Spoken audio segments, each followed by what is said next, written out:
Hello, welcome to the Meeting Tent, an ongoing series on the work of Stan Tenen.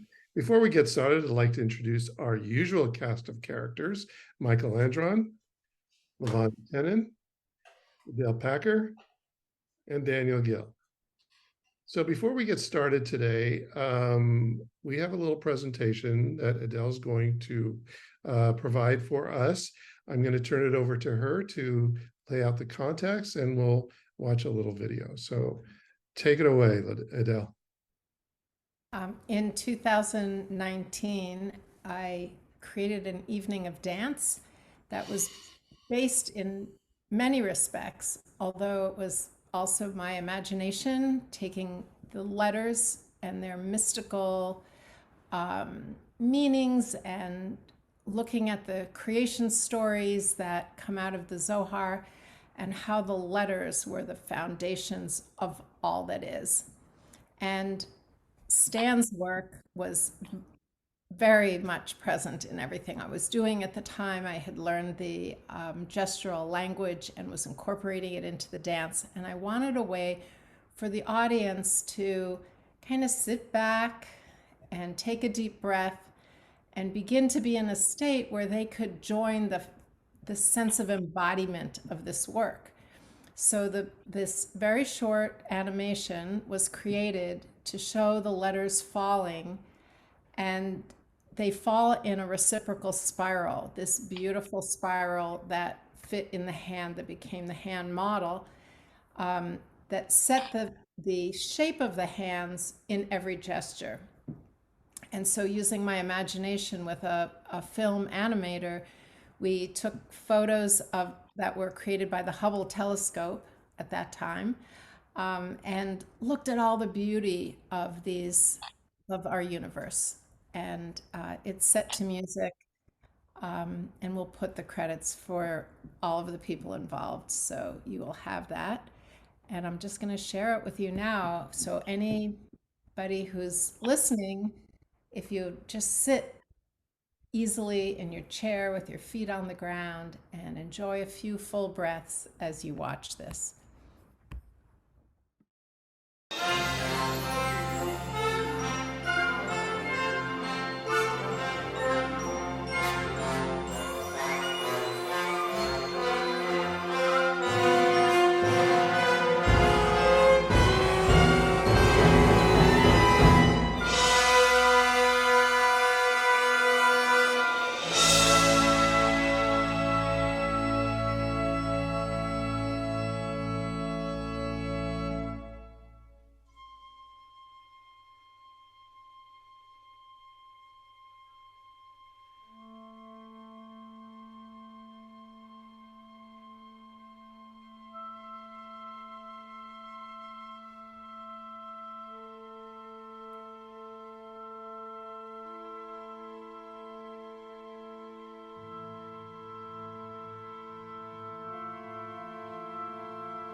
Cool.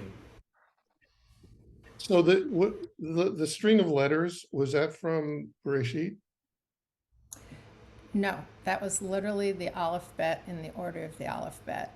And the letters were very specific fonts that were created by an artist from Israel named Baum, Josh Baum. And by some crazy coincidence, I learned that he was a cousin of mine through No. my brother who does genealogy. Don't ask me. But I found his letters on the internet and said, this is perfect. They're whimsical and unique. And I'm going to ask permission to Wow. use them. And he allowed me to use them. And then later I found out he was my cousin. So Wow. that's just synchronicity is always interesting in life. But the way the letters came down, I imagined them coming down in that spiral. And the reason they rose back up were the stories of our prayers that sometimes we can't quite find the words, but it doesn't matter. The intention goes up and God understands our prayers. So the idea of the letters coming down and creating all that is, and then those same letters being our gift back up again. Um,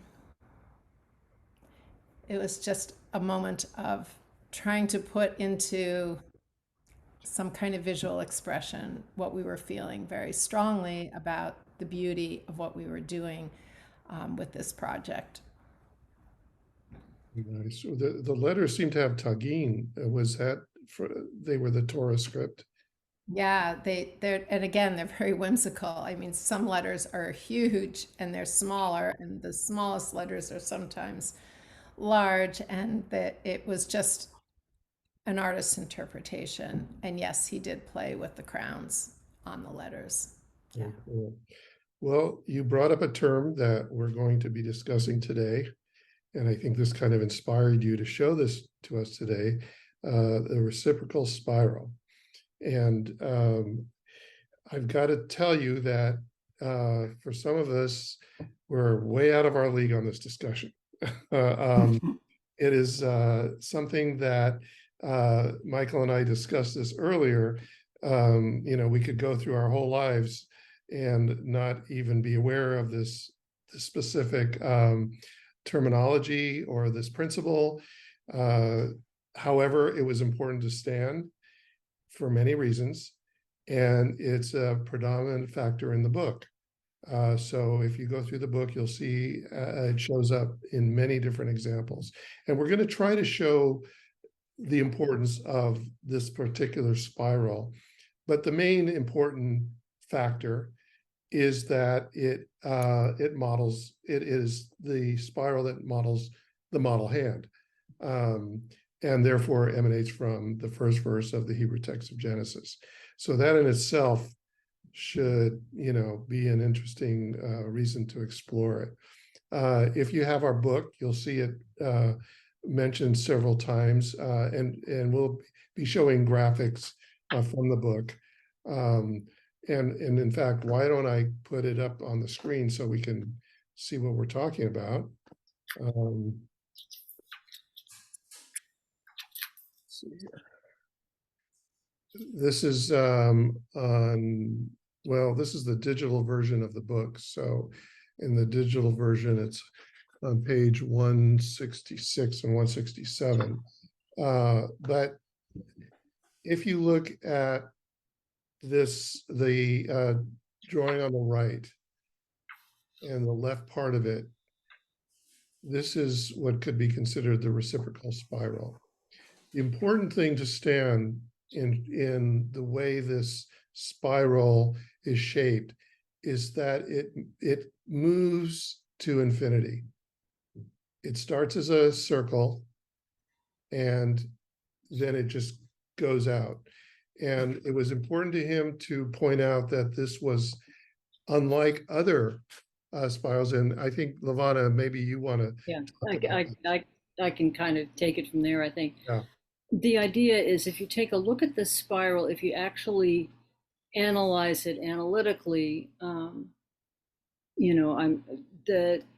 the curvature at every single point is actually different if you were to check the equation for the curvature. And there's a concept in you know in algebraic representation of these things called a limit. And what that means is that this curve, you have to think of it as being constantly moving around in its own shape, in the shape that you see. And it's always, each end is always approaching that limit. Now, the limit of the straight line that's pointing down in this diagram to the right, yeah, the limit of that is 1, y. This is being modeled on a Cartesian coordinate axis. There's an x-axis, there's a y-axis. The x-axis is the vertical axis in this case, and the y-axis is the horizontal axis. And if you remember your geometry, you can measure these things, where y equals 1, y equals 2, x equals 1, etc. That's how you plot points. Okay. So this curve, that down sweeping line, approaches 1, but mathematically it never reaches it. It's like, if you recall, there's something called Zeno's paradox, back in ancient Greece mathematics, where somebody is walking towards a particular place and each step they take is half the size of the last one. Well, if you just think about it, you realize, it will wind up being infinitesimal, but nonetheless, just really, really, really teeny, but nonetheless, logically, he'll never get there because each step is half the size of the last one. So you never quite get there. But the destination, that 1, is the limit. That point that you see in the middle is called the origin. Mathematically, it says that this curve strangles the origin. It's a terrible word, but what it means is that you could, in this case, the drawing itself stops where the curve hits that y-axis again, right around the origin, Bill. Yeah, and go to your left, go to the drawing's left. Yeah, okay. You can see that the curve stops at the line that's labeled y-axis, but if that particular curve just kept going and going and going and going, it's approaching that central point, but again, never reaches it. Just as a parenthetical aside, this was always a problem when we were trying to get the hand model, which mathematically is shaped based on that curve. When 3D printers first came out, and we were seeing if people could create an algorithmic way, a file to input to the printer so that they could print the hand model, and people kept coming up on the fact that if they used the mathematical specification for this curve, that central point, the point where the curve starts mathematically, would cause the math to blow up because you wind up dividing by infinity, which you can't do, certainly a computer can't do. So anyway, that is the reciprocal spiral, which is also called, no, that's a logarithmic spiral on an Archimedean spiral on the left. But on the right, we're seeing right, the reciprocal / hyperbolic spiral is on the top on the right, and there's a related form called the lituus, which is on the bottom. We don't really actually need to get into that. It was important for Stan to point out that this logarithmic spiral and the Archimedean spiral did not fit on the cube octahedron, and it was therefore. Yeah. Okay. Yeah, and there's a philosophical reason which is that in both of those cases, the curvature of the line never changes. It's always the same. Right. If you're looking for a metaphor for the way life processes work, think about life. It's always changing. The current moment is always transitioning to the next one, and it's never the same.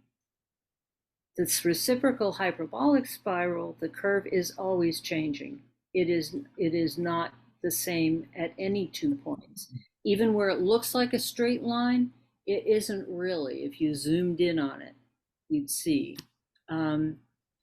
So philosophically, that is a better metaphor for what people tend to think of life as a spiral, recurring but always different. Well, this is truly always different, whereas the logarithmic spirals or the Archimedean spiral, there it's very easy to see. The curvature is always the same. Yeah. And in fact, in the book, Stan refers to these as narcissistic. Well, okay, let's set that aside for a moment. You will find descriptions in the book of this which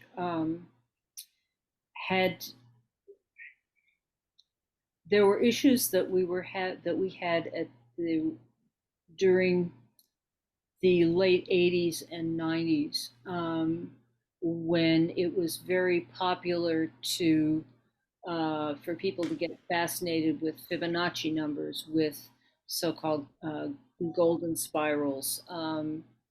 And this was a problem for us because it led to a lot of errors, because it was philosophically wrong and there were other issues involved. So for people who were actually into the math, which many people, particularly at that time, who were interested in our work and attracted to it, they did come from the perspective of the geometrical models. Their favorite film was often the first one, The Geometric Metaphors of Life. And to try and basically set the record straight. So I will say this to people watching this video, that if mathematical or geometric metaphors for life processes are not your thing, don't worry about it. There are other aspects of our work which wind up pointing to the same areas because it's all one work. But if it's not your thing, don't worry about it. If it is your thing, then it will speak to you. And in some cases, like I see Idelle nodding, her work as a dancer involves enacting geometry on her body with the feeling of her body, melding those two together. And so basically embodies these ideas, which for Stanley originated in what mathematicians would call beautiful relationships, and being able to translate them into an embodied form that people who are not mathematically minded can still relate to. That's one reason why I was really happy when Idelle joined us some years ago, and became interested in our work and was able to appreciate how the geometry could work itself out on her body. Because that was something that Stanley always thought should happen, but he was in no way was he a dancer. Forget it, and except for dealing with the letter gestures, I mean, he could see that this was a valuable thing, but actually working with it had to wait for somebody whose talent that was to show up. And so you did. So I know, and Bill chose the reciprocal spiral as something to focus on, and the section of the book that he was talking about does show that in fact Well, let's the show some examples. Yeah. yeah, the Okay. spirals that we see in nature very often, no, they're not logarithmic spirals. They're actually reciprocal spirals, which are also called sometimes called hyperbolic spirals. If you want to Google them, you'll see it either way. Okay, now here we get into the torus knots, which is related. Gosh. Well, I wanted to show the other graphics first because these are things people could relate to. So they're in the Appendix J in the book. We have examples of the reciprocal spiral, in this case, in nature. And we can see the whirlpool, the galaxy, hurricanes, an elephant's trunk, fishtailing, Leonardo's heart flow vortices, jet contrails. Clever, sharp-eyed people will see that the one G, the fern, is actually a lituus, which is a related spiral. It basically, instead of the curve approaching one, the curve is somewhat more curved and actually approaches zero. Don't worry about it if that just made no sense to you. Yay! Okay, here But we Michael, have. if you have specific questions, seriously ask them to me, and if I have an answer for you, No, it's okay. It's not where my mind has too many points of reference, and it's just I find it fascinating to look at and sort of follow along with what you're saying or what was in the book, but it's not talking to me like it talked to Stan for sure. Well, yeah, and I have to agree with that. But like you said, I could skip that chapter and still get a wealth of information. Here we have the reciprocal spiral in art and tradition. And again, we're always referring back to the ancient world, where perhaps this was more of a natural phenomenon. But as you can see, the Ionic capital, the Eye of Horus, the pharaonic crown. It always comes back to Egypt on some level. The Book of Kells. This I'm sure has to do with all that 10 years that Stan's spent, studying every studying culture. everything. Yeah, Yeah. and we were able to finally apply it. And then here we have in math and physics. There's a lot. He writes a lot about the smoke ring gun, and it shows examples of how the specific smoke ring the smoke that comes out of this particular smoke ring gun also comes out comes out in this shape from the bellows. Bellows were an important form of technology in the ancient world. Satellite escape trajectory, the Helios, I don't know what that is, Siegel.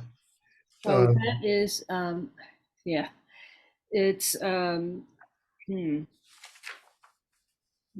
well, it's the path outlined by the sun on a sundial at noon over a 1-year period. All right, okay. Great.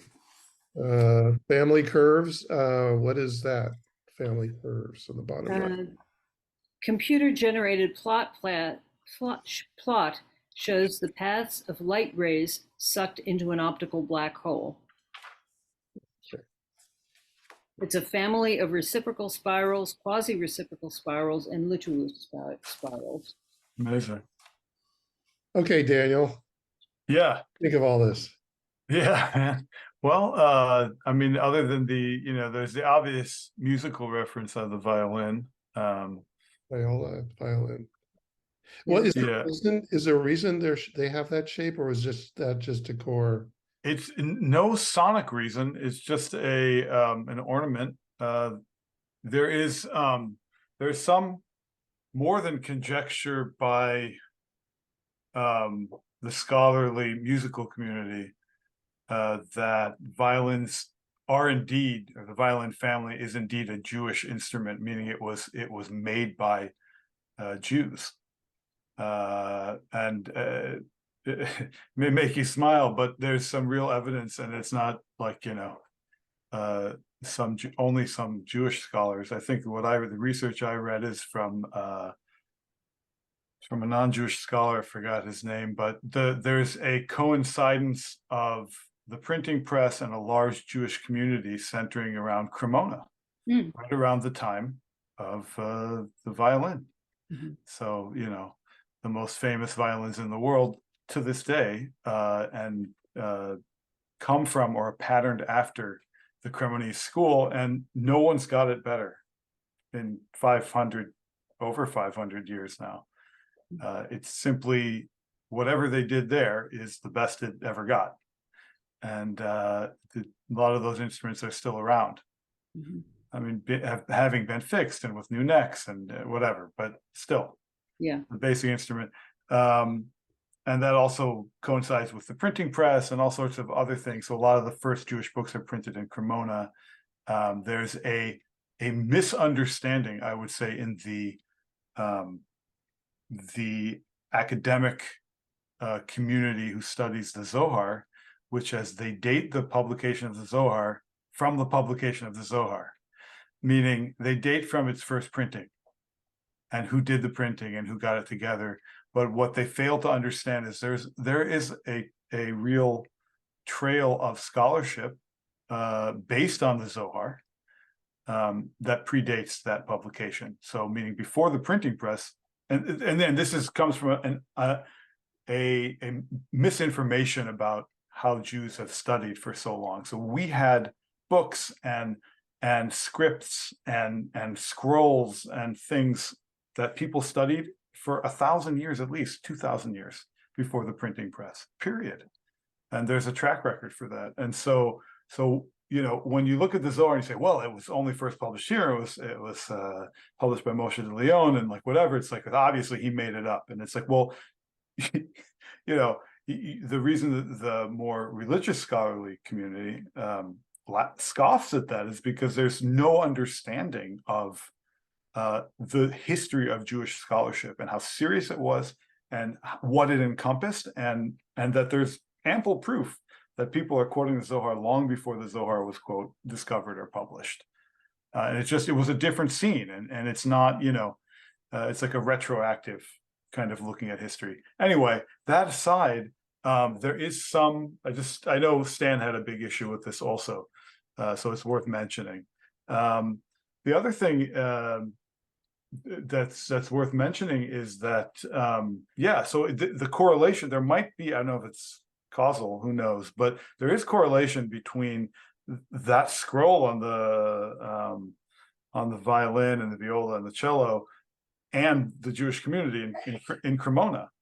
So it's definitely possible that there's some connection. And again, you did take some funding to try to really kind of figure that out. The other thing is that the spiral is indeed described almost exactly mathematically in the book Shefatal. Period. I mean, we looked at it together years ago. I remember when I found it.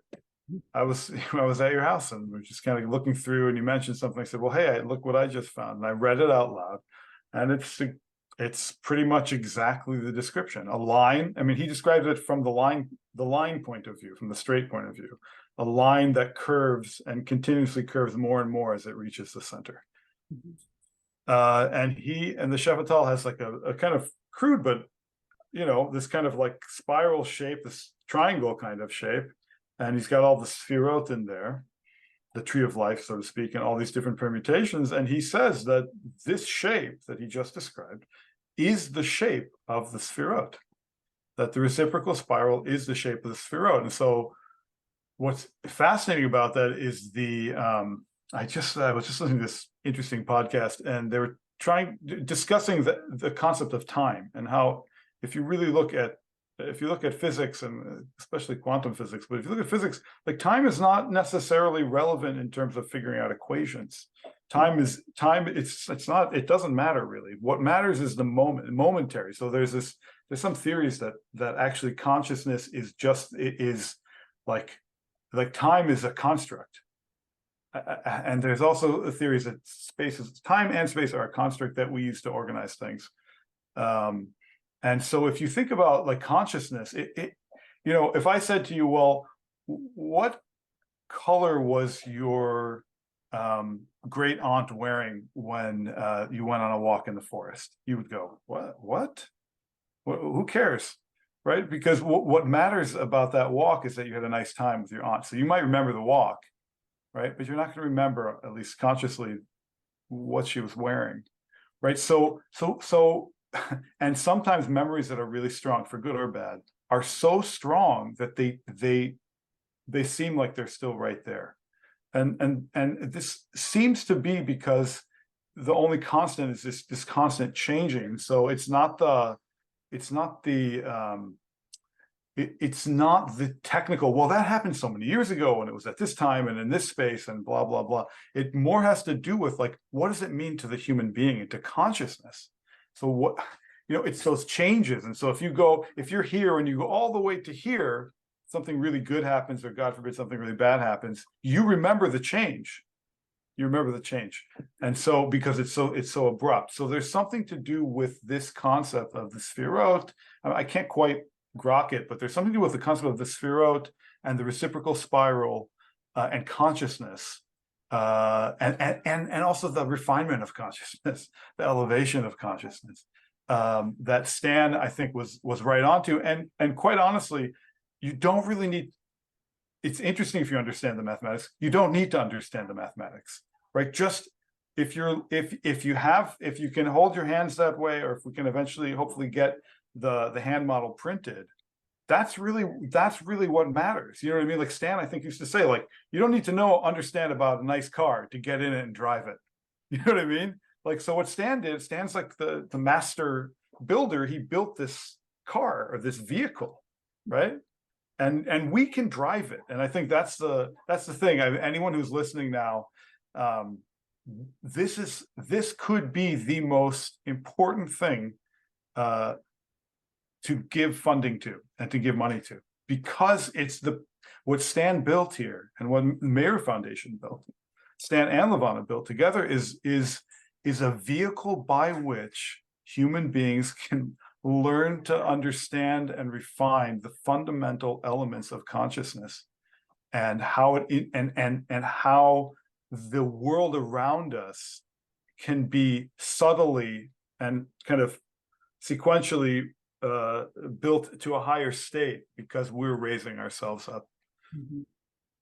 Oh, thanks for that soundbite. I can definitely, I'll be able to use that one for. Please, yeah. One more thing. I write this down all before, you know what I mean? I've prepared. I've got that. And of course, another example here, we've talked about this several times, is the Inyan. And another example of the reciprocal spiral. We've spent several episodes discussing this principle, but I just did want to point this out, that it was the whole point of this, the ability to generate the alphabet from this device from Yehuda Halevi. So I don't want to go into it again. It is in the book, but another example of this concept. I think now that we've discussed it, Michael, maybe we'll start seeing examples, and it may enter into our awareness.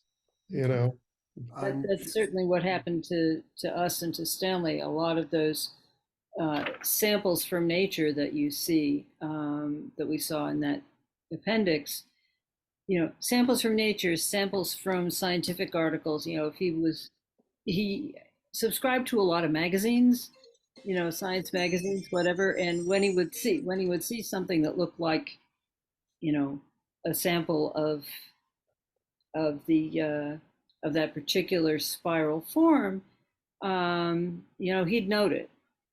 He'd say, scan this article or download it or whatever. So those are some of the best ones that are in that appendix. But yeah, you do start to see it all. I wonder if the curve in the violin came out of an earlier to the inception of the tree to some curvature in the tree, the wood itself. That sculptors will tell you this. No, you can't do that. You'd be somehow, ignoring the way the wood works.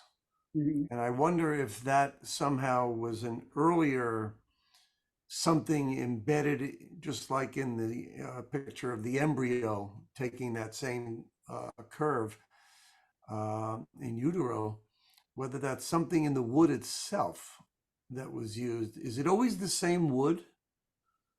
Pretty much, yeah. Yeah. It's usually the neck and the head are maple. Mm-hmm.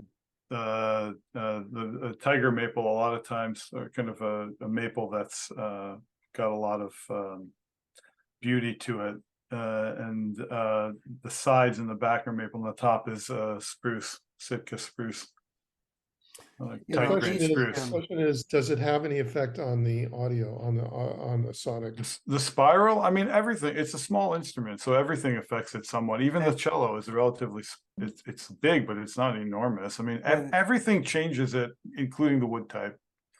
But even the string itself is wound around a key, like on the same as a guitar or a piano. It's wound around in that kind of spiral fashion and then coming out into an elongated string. And I wonder, they sort of resonate. Yeah, well, I don't know what I'm talking about. No, it's true. I mean, actually, the violin's an old. I mean, it's really an old. I mean, all stringed instruments can date back probably to Pythagoras, and his the monochord, where he had where he was testing mathematic ratios, which is basically two a string with something in the middle of a certain type of metal or whatever it was, and then you move you get different pitches by moving. You change the ratio between the longer and shorter side, whatever, and you get at different tensions. You get different sounds, and so that was very mathematically important to Pythagoras and scientifically interesting. And so the violin, if you really look at any string instrument, it's like even an electric guitar. It's the same thing basically as Pythagoras had. I mean, so much of music is totally ancient, actually. Actually, with regards to the thing about something natural in the wood, Bill, if you could go back to figure J4. Okay, give me a minute. Give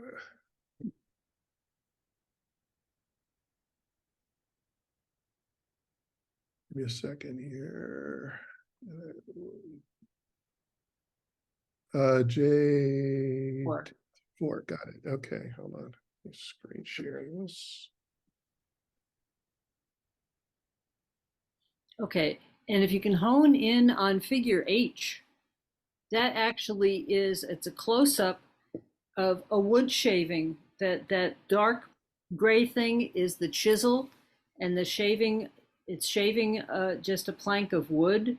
But you could look at the shape of the curve of the shaving itself as it's coming off of the plank of wood. It's the same spiral.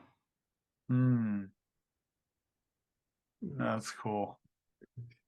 Yeah, I saw that. Yeah, I didn't mention that before. So, I mean, Amazing. It's just, yeah. And I'm sure there's so many more that we can, that and I invite our audience to go out and, in your lives, you may see other examples of this. Yeah, Idelle. Yeah, I wanted to add, I actually played the violin for 10 years when I was growing up. And I so appreciate the instrument because I know how hard it is to play. But I think that spiral is embodied in the violinist. The violinist is not just going It's like there's a motion and there's a finish to a note where the body spirals off the strings, and there's something about the sound that's circling inside this box and flowing out. So I can't imagine any other shape that would be put at the end of a violin. It just seems perfect to the form. And I was just thinking too about why this was so inspiring, because there were I love math. I mean, I've always loved math. I was always good at math. I'm not great at math now, but I was really good at math growing up. And I went all the way through calculus, without a calculator. We used a slide ruler. Slide Yeah. rules. Slide ruler. I guess crazy. I feel really old even saying it. But anyway, it was fascinating to me, and I just always loved math. And so when I saw this body of work, it intrigued me, even when I didn't understand it. There's a beauty to geometry and to the figures, and to see even the spheroid in dots on the page, and to see, there's space. Dancers love spatial design. It's not, sorry, there's some noise interference. It should be finished soon. And so we take those shapes into space. It's how we walk on the floor or how we carve the space. It's not just a shape that's still. It's something in many forms we can use as inspiration for creating relationship with yourself in the space, with yourself and another dancer, and what's happening inside you. So it's many, many layers, and I felt like there's a lifetime of creative resource for movement people in this book, or sculptors or musicians, that it stimulates creativity when lines are curving as opposed to something that's static. Yeah. Again, movement. Say that that the point of geometry is that we live in it. That okay, our lives are not sharply pointed tetrahedra or whatever. Those are our idealizations. Although this is a pretty well-defined shape. There it is. But in fact, our bodies live in 3 dimensions or 4 dimensions if you consider movement and want to call it a dimension, which many people do. And that what Idelle said is very important as to how and why this is so, because we live with our movements. We live in space. We move through space. And we tend to do this in curvilinear motions. I mean, we're not a marching band. We don't go in straight lines. We tend, and those of us who have the good fortune to be healthy, we don't jitter from place to place unless we're extremely anxious or have certain illnesses. But even then, it's still, we live in bodies, therefore we live in geometry, because our bodies have shape, our bodies have form, our space, our rooms have shape and form. And the kind of idealizations that people like Stanley worked with or work with, they are ways, similarly to the way in which philosophers abstract their thought to logical propositions. You can abstract shape and motion to things which can be reproduced and quantified, and then study their properties, study their relationships, and see where that takes you. If you know people who are honest to goodness mathematicians, their creative work seems very abstract to everyone except other mathematicians. But a word that they use to describe something which is, they use words like elegance and beauty to describe, say, an equation or a formula that describes a particular relationship or a particular process in very few and to them very clear steps. So for them, for people who think in math, beauty is a very important quality, and it's something that can be perceived.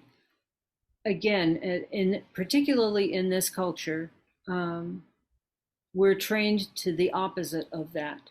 We're trained into fear of mathematics, or what we term mathematics. And that's really a shame, because, again, it's not everybody's thing, but it's some people's thing.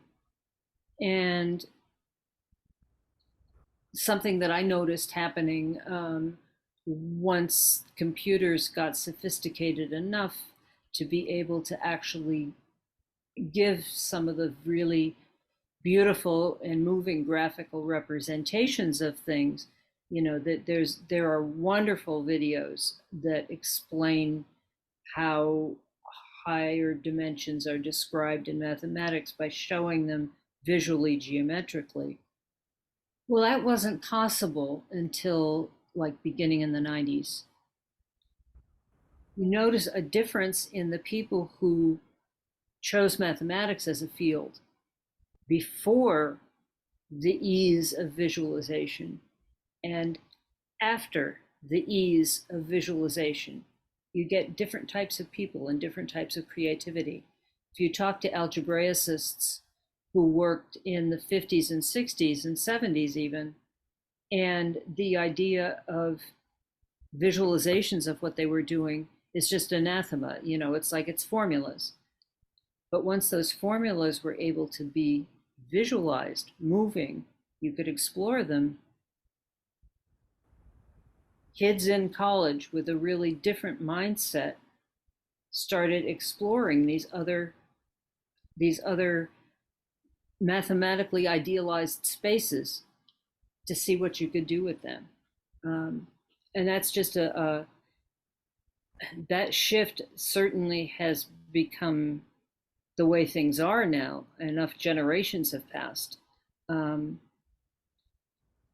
I find that interesting because it becomes easier with this graphical representation to sense the beauty in these realizations of higher dimensional forms once you can move through them. Anyway, that's, and I it guess, can be done now through simulations, which, like you Yeah. said, couldn't be done before. I think this could be a good kind of a bridge to our next discussion, which I think we should talk about symmetry and asymmetry, because today we've been talking about asymmetry, and the relationship to symmetry is an important factor in just about everything that Stan was doing. So, but we've run out of time for today. We've really got into a whole discussion that we haven't previously been able to do. So for now, we thank you for watching, and we will see you next time. Take care.